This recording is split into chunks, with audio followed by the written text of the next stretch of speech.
Hola, soy Gabriel León y estás escuchando La Ciencia Pop, un podcast sobre historias de ciencia. La adulteración de alimentos como la carne o los productos lácteos es un grave problema y que puede tener consecuencias desastrosas. Un caso en particular ocurrido en Europa generó gran preocupación cuando, producto de la adulteración de carne procesada, se introdujo en la cadena alimenticia una droga veterinaria con un uso muy restringido en humanos. Este caso nos llevará a conocer la historia de un tipo particular de medicamentos y de manera inesperada nos conecta con una de las crisis ecológicas más importantes de los últimos años, cuando en el sur de Asia varias especies de aves estuvieron a punto de extinguirse. Y les recuerdo que si quieren apoyar este proyecto, lo pueden hacer a través de mi página en Patreon. Para eso vayan a www.patreon.com/lacienciapop y se pueden inscribir para hacer un aporte mensual a este podcast. Agradezco como siempre los aportes de Manuel Morales, Fernando Rode, la familia Helfman von de Sauer, Giuseppe Carufo, Nicolás Martínez, Felipe Mazanes, Nicolás Cabello, Sandra González, Sebastián Umaña, Diego Torres, Eugenio Grasset, Carolina Valle, Berurín Illeco, Cristóbal Moene, la familia Serpa Rebolledo, Juan Berlinger, Pablo y Milesita Villalobos, José Mtanús, Ana María Alarcón, Rosario Calderón, Michael Cavalar, Pedro Castillo, Adrián Cataldo, Matute y Consu, Candelaria Pimentel, Florencia García, el S Podcast, Keiichi Minamoto, José Luis Ulloa, Dania Sepúlveda, Alex Gutiérrez, Amanda Larraín, Pedro El Bebo Jorquera y Marcela Martínez.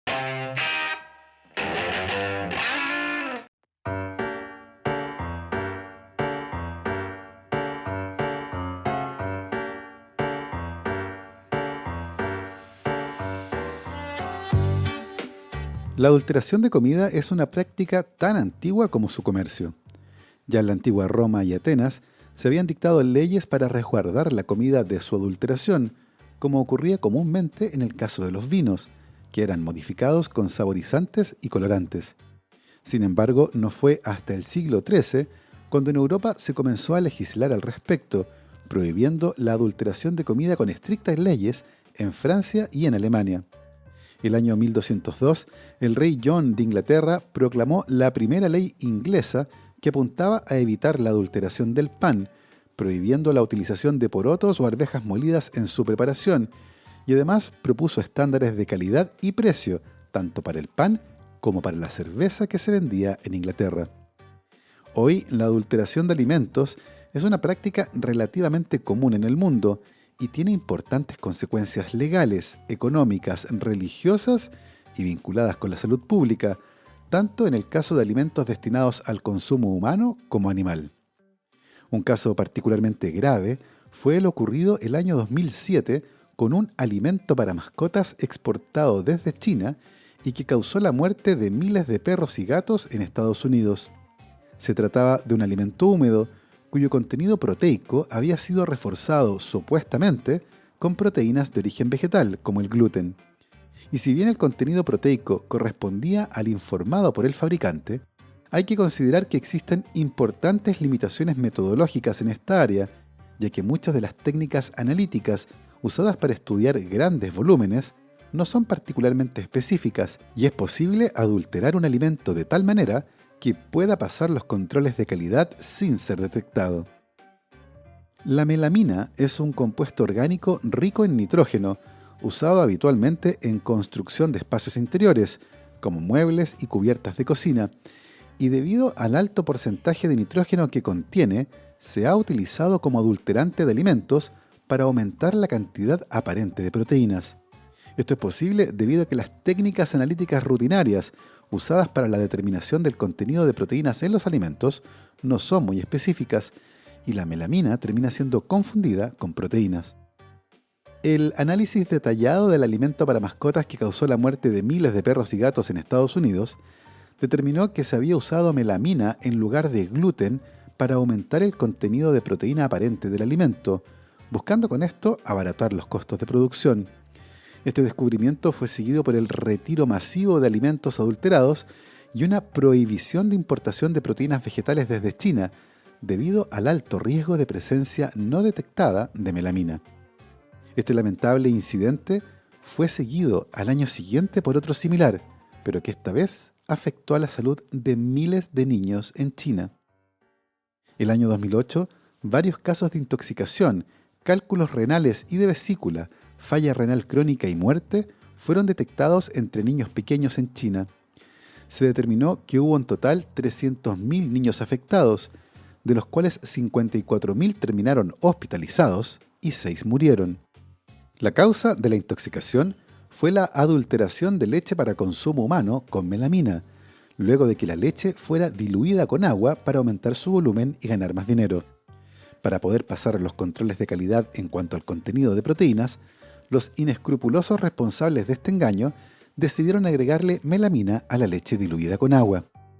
El escándalo quedó al descubierto a mediados del año 2008, después de que 16 bebés fueran diagnosticados con cálculos renales, luego de ser alimentados con leche producida por el grupo Sanlu, uno de los principales productores de fórmulas infantiles en China.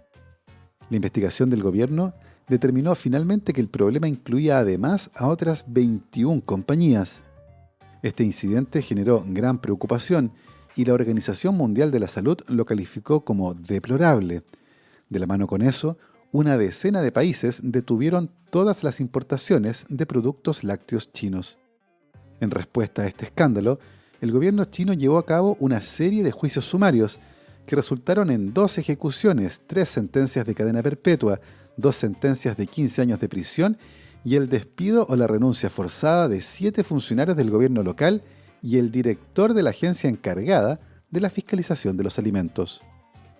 Otro caso particularmente preocupante es el de la adulteración de la carne, principalmente cuando se trata de productos de carne procesada, como salchichas, hamburguesas y otro tipo de productos que no incluyen cortes enteros de carne, y donde la identificación visual se hace imposible. En estos casos, la adulteración generalmente incluye la sustitución fraudulenta y deliberada de algún tipo de proteína animal por otra más barata, ya sea de otro animal o bien de origen vegetal, como soya. Igual como ocurre con la leche, la inspección visual es de muy poca ayuda y se debe recurrir a herramientas más complejas de análisis de laboratorio para descubrir la adulteración. Sin embargo, la mayor parte del tiempo, los grandes volúmenes de productos de esta naturaleza hacen muy difícil poder fiscalizarlos de manera adecuada. En noviembre del año 2012, la Autoridad Alimenticia de Irlanda comenzó a hacer un masivo análisis de ADN en muestras de hamburguesas congeladas de carne de vacuno que se vendían en varios supermercados de ese país. No está del todo claro si la agencia comenzó su investigación como parte de un programa de vigilancia aleatoria o después de haber sido alertada por algún informante. Lo cierto es que, debido a la naturaleza de los hallazgos y al daño gigantesco que causaría a los intereses comerciales de los involucrados, la Autoridad Alimenticia de Irlanda pasó 2 meses repitiendo todas las pruebas antes de anunciar sus hallazgos el 15 de enero del año 2013. Ese día se informó que los análisis habían detectado cantidades variables de carne de cerdo y caballo en las muestras de carne que supuestamente eran de vaca. En el caso de la detección de trazas de ADN de cerdos en la carne de vacuno, la explicación más probable es que hubo contaminación cruzada por la falta de limpieza en las líneas de producción, o que el ADN detectado provenía de los aditivos ampliamente utilizados en la industria y que se amparan en regulaciones que indican que una hamburguesa de carne de vacuno barata puede contener legalmente tan poco como un 47% de carne de vacuno. El resto, aditivos como agua, grasa y proteínas concentradas, y una de las fuentes más baratas de estos aditivos proviene justamente de la piel del cerdo. Sin embargo, el caso más complejo era el que se relacionaba con la presencia de carne de caballo, ya que los niveles de ADN detectados estaban muy por encima de los niveles atribuibles a contaminación cruzada, y en ese caso la autoridad sanitaria sospechó que se trataba de la sustitución fraudulenta de carne de vaca por carne de caballo. En algunos casos, la presencia de carne de caballo era tan alta que se determinó que lo más probable era que se tratara de adulteración a escala industrial, y las investigaciones posteriores determinaron que empresas proveedoras de Francia y Bélgica podían estar en la base del problema. ¿Por qué ocurrió algo así? Bueno, por la misma razón que históricamente se ha adulterado la comida, por dinero.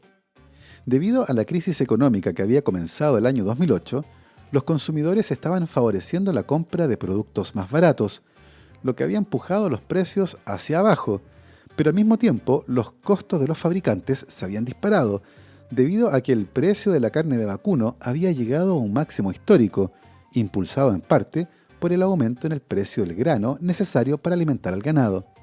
Por otro lado, el costo de la energía, muy utilizada en el procesamiento industrial y para alimentar las cadenas de distribución centralizadas, también se había disparado. Así, se produjo una enorme diferencia entre el costo de la carne de vaca y lo que las empresas procesadoras de carne estaban dispuestas a pagar, lo que generó un escenario ideal para que empresarios inescrupulosos decidieran adulterar la carne de vaca con carne de cerdo y caballo principalmente. En principio, el consumo de carne de cerdo o caballo no es un problema en sí, pero el etiquetado engañoso y el origen incierto de los animales sí pueden resultar problemáticos. Por una parte, para aquellas personas que por su religión no comen carne de cerdo o caballo y que confían plenamente cuando un producto dice 100% carne de vaca, y asumen que los entes reguladores son capaces de fiscalizar ese mensaje para asegurar que sea cierto. Pero, por otro lado, podrían existir riesgos reales para la salud humana. Inicialmente, el gobierno irlandés declaró que tales riesgos no existían, siempre y cuando se supiera la fuente de la carne de caballo. El gran problema era que los caballos son tratados rutinariamente con varias drogas usadas en medicina veterinaria, y resultaba particularmente preocupante el uso de un medicamento antiinflamatorio llamado fenilbutazona, y cuyo uso en humanos se encuentra prohibido debido a que en casos raros puede causar una enfermedad potencialmente mortal llamada anemia aplásica y también problemas en la médula ósea. En este punto, se supone que los registros individuales de los caballos deberían indicar cuándo se les administró fenilbutazona, pero debido al oscuro origen de esa carne, mucha de la que eventualmente provenía de animales de competición con documentos adulterados, y a la falta de trazabilidad en la cadena de producción, no resultaba posible saber qué animales habían recibido la droga. Un análisis inicial al respecto había detectado la presencia de fenilbutazona en un 5% de las muestras de carne de caballo estudiadas. De esta forma, la presencia de fenilbutazona en la carne de caballo sí convirtió al escándalo de la carne del año 2013 en un problema de salud humana. Sin embargo, no siempre fue así. En décadas anteriores, la fenilbutazona había gozado de un gran prestigio y fue considerada como una de las nuevas drogas maravillosas de mediados del siglo XX, cuando fue lanzada el año 1949 por la empresa farmacéutica suiza Geigy, como un prometedor fármaco para combatir la inflamación y el dolor derivado de la artritis, compitiendo codo a codo con otra droga, la cortisona. Esta última es una droga de la familia de los esteroides y había demostrado ser un potente agente antiinflamatorio y analgésico. Durante algún tiempo, los médicos tuvieron la esperanza de que drogas como la fenilbutazona o la cortisona pudieran curar la artritis, pero se determinó que solo podían aliviar sus síntomas. De la mano con eso, los efectos adversos de ambas drogas fueron lentamente quedando de manifiesto, por lo que el desarrollo de drogas similares y más seguras se convirtió en un área de gran interés. Una cosa interesante de esto es que en la década de 1960, la palabra esteroide había quedado marcada por el uso de drogas de abuso, como los anabólicos esteroidales, por lo que las empresas farmacéuticas interesadas en desarrollar drogas alternativas a la fenilbutazona y químicamente no relacionadas con los esteroides, como la cortisona, comenzaron a hablar de antiinflamatorios no esteroidales para referirse a drogas como la aspirina o el ibuprofeno. En 1965, el químico Alfred Salman, que trabajaba para la compañía suiza Geigy, había decidido sintetizar una droga que tuviera los efectos antiinflamatorios de la fenilbutazona, pero que no tuviera sus efectos adversos.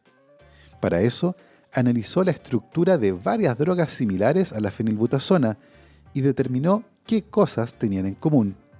Con esa información en mente, Salman logró sintetizar una nueva droga, la que mostraba los mismos efectos antiinflamatorios de la fenilbutazona, pero con un mucho mejor perfil de seguridad y tolerancia. Esa nueva droga fue bautizada como diclofenaco y fue vendida con el nombre de fantasía de Voltaren. El diclofenaco se convirtió en una droga muy exitosa y se utiliza frecuentemente para tratar el dolor y la inflamación, no solo en medicina humana, sino que también en veterinaria, para tratar a animales como vacas y caballos.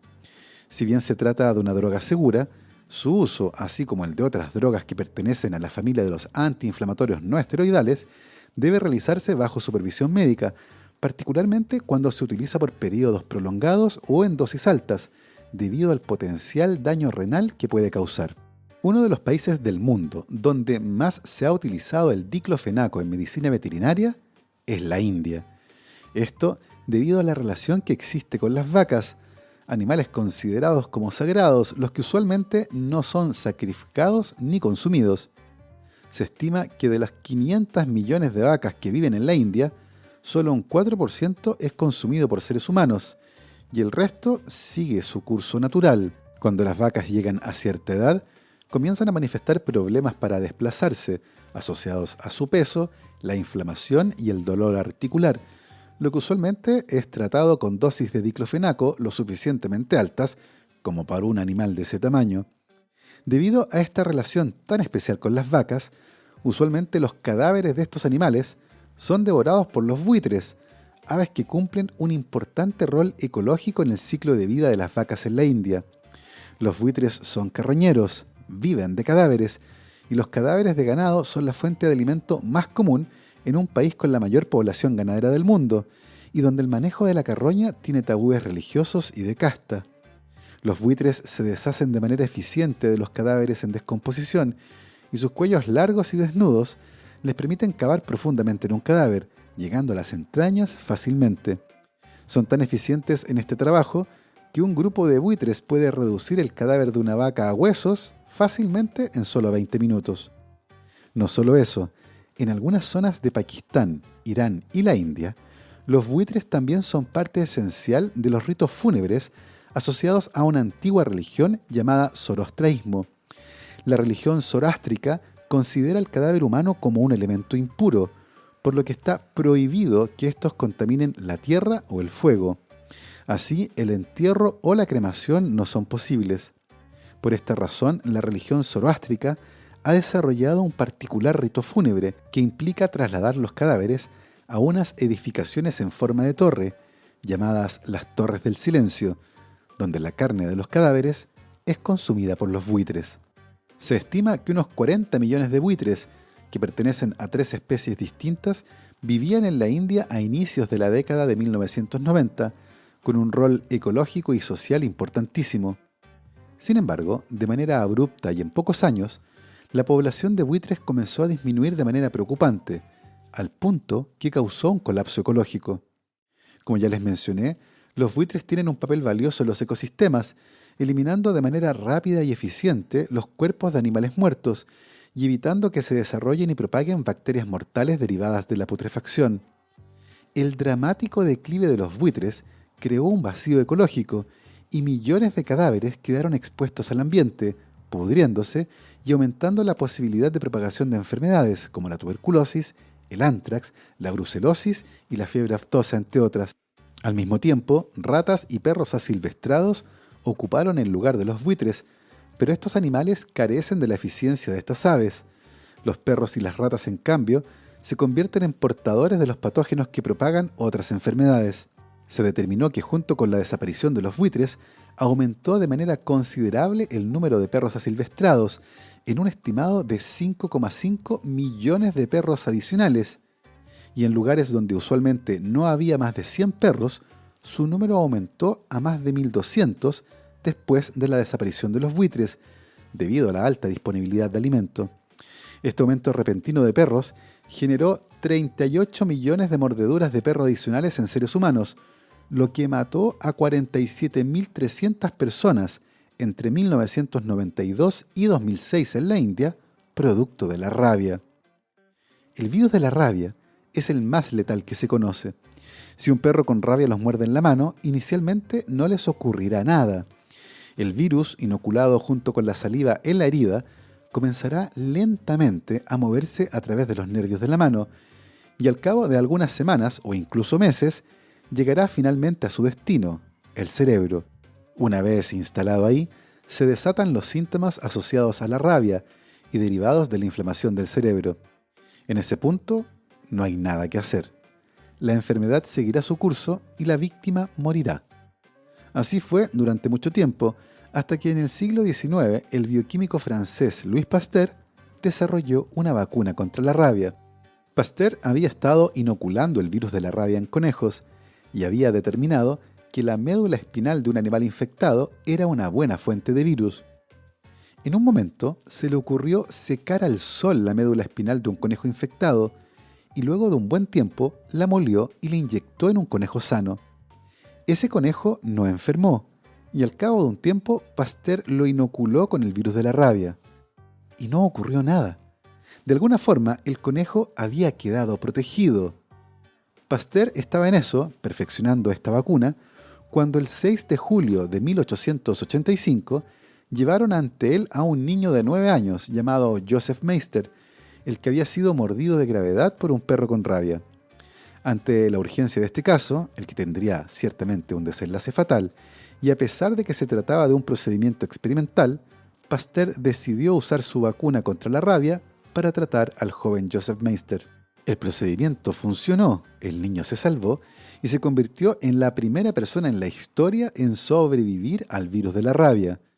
Cuando creció, ese niño se convirtió en el primer cuidador del Instituto Pasteur en París.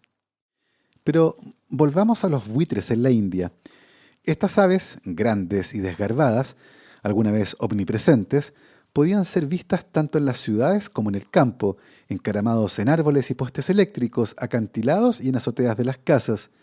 Por lo general se podían encontrar encorvados al borde de la carretera, con su cuello largo y desnudo enterrado profundamente en el cadáver de algún animal desafortunado, o volando en círculos en el cielo como una enorme nube oscura. Había tantos, de hecho, que a nadie se le ocurrió contarlos. Eran demasiado numerosos como para poder hacer un censo. Lo único que se consiguió hacer al respecto fue extrapolar los datos de una encuesta en 18 áreas protegidas de la India para estimar que a inicios de la década de 1990 había más de 40 millones de buitres en la India. Sin embargo, en poco más de una década, se habían ido. Su número se desplomó hasta casi la extinción. Entre 1992 y 2007, las 3 especies de buitres más comunes de la India habían disminuido su población entre un 97 y un 99,9%, una tragedia sin paralelo en la historia y configurando la disminución más rápida de cualquier especie de ave jamás reportada en cualquier parte del mundo. Inicialmente, pocos notaron la disminución de los buitres, más allá de los comentarios informales, dando cuenta que las otrora omnipresentes aves no estaban por ningún lado. Fue el científico Vibhu Prakash quien documentó por primera vez el declive en el Parque Nacional Keoladeo en Rajasthan. A fines de la década de 1980 había enumerado 353 parejas de buitres que anidaban en el parque, que tiene 29 kilómetros cuadrados, pero en 1996 el número se había reducido a la mitad. Para su sorpresa, Prakash encontró buitres muertos, camuflados en la vegetación, en los árboles e incluso en los nidos. Una masacre inexplicable. En el año 2000 ya no quedaban buitres en algunas zonas de la India, lo que encendió una alarma, y pronto llegaron informes anecdóticos de disminuciones similares en todo el país. Los buitres, una vez descritos como las aves más numerosas de la zona, se habían convertido en las aves más amenazadas del mundo en cosa de 10 años. De millones, la población de las 3 especies de buitres llegó a unos cuantos miles, con una de las especies llegando a apenas 1000 individuos. El año 2000, la Unión Internacional para la Conservación de la Naturaleza declaró a estas 3 especies de buitres en peligro crítico, su categoría de mayor riesgo, lo que quería decir que estaban solo a un paso de la extinción, a menos que se tomaran medidas urgentes. En este escenario oscuro, todavía quedaba una pregunta urgente. ¿Qué había matado a los buitres? Una disminución de la población de aves puede deberse a muchos factores, caza furtiva, epidemias, destrucción del hábitat, pero ninguno de estos lograba explicar a priori la rapidez, la escala y la extensión de la disminución de buitres en todo el sur de Asia. Inicialmente, los biólogos consideraron que la bioacumulación de pesticidas podía ser una causa potencial de la muerte de los buitres, pero si bien se encontraron rastros de pesticidas en algunos cadáveres, los hallazgos no explicaban la magnitud del desastre. Se consideró también la posibilidad de alguna enfermedad viral, pero todos los análisis resultaron negativos. Y evidentemente, también el misterio dio paso a los rumores. Algunos sospechaban que los buitres habían sido secuestrados por algún enemigo extranjero. A estas dificultades se sumó la falta de instalaciones de diagnóstico y la burocracia, que no permitía que los restos de los buitres fueran enviados al extranjero para ser analizados. En última instancia, el año 2006, un grupo de trabajo multinacional que agrupó a más de una docena de científicos lograron finalmente encontrar al culpable: el diclofenaco. Se determinó que los buitres que se alimentaban de los cadáveres de animales recientemente tratados con diclofenaco sufrían de insuficiencia renal aguda, lo que provocaba una grave enfermedad y la muerte por intoxicación en muy poco tiempo. La toxicidad del diclofenaco para los buitres, sumado a la enorme cantidad de vacas que viven en la India y a lo barato del diclofenaco, que costaba apenas $0,5 por dosis, configuraron un escenario desastroso para las aves, que junto con devorar los cadáveres de las vacas, consumían dosis letales de la droga. India prohibió inmediatamente el uso veterinario del diclofenaco como parte de un plan de acción integrado para salvar a los buitres y que había sido impulsado por el Ministerio del Medio Ambiente, el que recomendó no solo la prohibición del diclofenaco, sino que también priorizó la identificación de sustitutos seguros de esta droga para medicina veterinaria. Pakistán y Nepal también siguieron las recomendaciones emanadas desde la India. Luego de 10 años de impuesta la prohibición del uso veterinario del diclofenaco, un estudio publicado en diciembre de 2017 mostró que las caídas de las poblaciones de buitres en la India se habían desacelerado e incluso revertido para algunas especies, aunque todavía la amenaza persistía. Hoy esos datos se han confirmado y lentamente las 3 especies de buitres han comenzado a repoblar la India, recuperando su importante rol ecológico y social. Y así, con una buena noticia y en un viaje que comenzó con comida adulterada y terminó con un misterio ecológico, llegamos al final de este viaje. Espero que lo hayan disfrutado. Yo me despido como siempre con mis agradecimientos a mis queridos Patreons: Sebastián Toledo, Alberto Montt y Laura, Claudia D'Alenson, Diego Molina, Macarena Vergara, Pedro Maldonado, Hernán y Lucas Castillo, Chuchurex, Sandra Galás, Ana Lucía Luna, Cristian Subiabre, Romina Mationi, Simón Castillo Riedemann, Diego Socias, Luciano Cisterna, Ricardo Yáñez, Fernando Montenegro, Matías van der Straten, Francisco Soto, la familia Flores Noguer, Leonor Echeverría, Sergio Espinosa, Rafael Hidalgo, Marcela Martínez, Cristóbal Orellana, Diego Riquelme, Gastón Bravo Arrepol, Ignacio Rojas Santelices, Julieta Cortés Espinosa, Cazuela Gallardo, Constanza Jabal, Florencia Castañeda, Diego Caro y Bernardo Arévalo. Muchísimas gracias a todos. Nosotros, por supuesto, nos escuchamos nuevamente la próxima semana y yo los dejo, como siempre, con los consejos sanitarios. Recuerden lavarse las manos, utilizar su mascarilla de manera correcta, cubriendo boca y nariz, ventilar, ventilar y volver a ventilar, y por supuesto, vacunarse en cuanto les corresponda. Y que la ciencia los acompañe.